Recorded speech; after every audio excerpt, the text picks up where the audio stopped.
Personal కాదు. కానీ వైఎస్ఆర్ జనసేనకి సంబంధించి పవన్ కళ్యాణ్ తన పార్టీ మీద పట్టు సాధించాడు.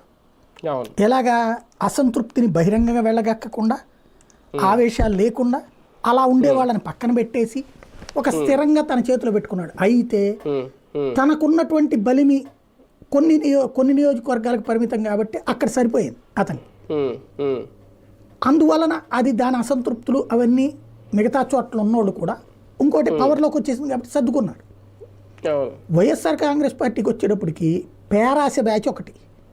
ఇలా పేరాస ఎట్ట ఉంటుందంటే టికెట్ కావాలంటాడు ముందు, టికెట్ వచ్చినోడు మంత్రి కావాలని కోరుకుంటాడు, మంత్రి వచ్చినోడు నాకు పెద్ద మంత్రిత్వ శాఖ రాలేదని ఫీల్ అవుతాడు, నేను కోరుకున్న శాఖ.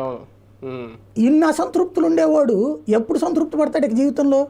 ఇప్పుడు మీరు చూడండి, ఆలపాటి రాజేంద్ర ప్రసాద్ మినిస్టర్గా చేసినప్పుడు తెలుసు నాకు, సోమిరెడ్డి చంద్రమోహన్ రెడ్డి మినిస్టర్గా చేసినప్పుడు తెలుసు నాకు, తమ్మినేని సీతారాం ఇప్పుడంటే వైసీపీలో ఉన్నాడు అనుకో, మినిస్టర్గా చేసినప్పుడు తెలుసు. ఇవాళ వాళ్ళ పరిస్థితి ఏంటి? ఫర్ ఎగ్జాంపుల్ సోమిరెడ్డి ఒక ఎమ్మెల్యే అంతే కదా, ఆలపాటి ఒక ఎమ్మెల్యేనే కదా, నెట్టెం రఘురాం ఒక ఎమ్మెల్యే కదా అంతే కదా, ఇప్పుడు దేవినేని ఉమా ఒక ఎమ్మెల్యేనే కదా, మాజీ ఎమ్మెల్యే. కానీ వాళ్ళు ఎవరన్నా రోడ్డు ఎక్కేసి రచ్చ చేస్తున్నారా? లేదు కదా.